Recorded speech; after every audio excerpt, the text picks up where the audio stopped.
Nós também está lançando um seguinte serviço digital aqui para nós pensionados.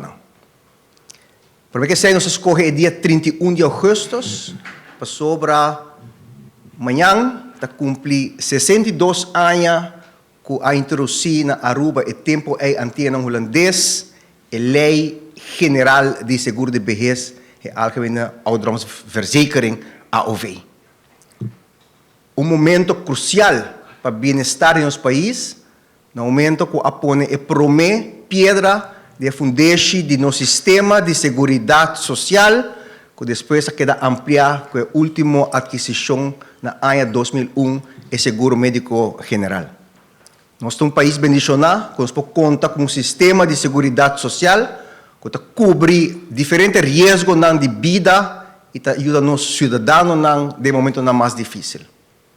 O sistema e seguro de AOV seguramente é um cambio grande para nós grandes.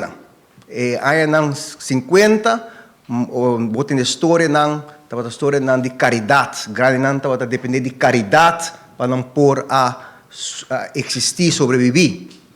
A lei de seguro de AOV introduziu um direito que em tempo virá sumamente importante, uma entrada sumamente importante para nós grandes. E AOV, nós está aqui na presente para nos lançar o seguinte serviço para nós grandes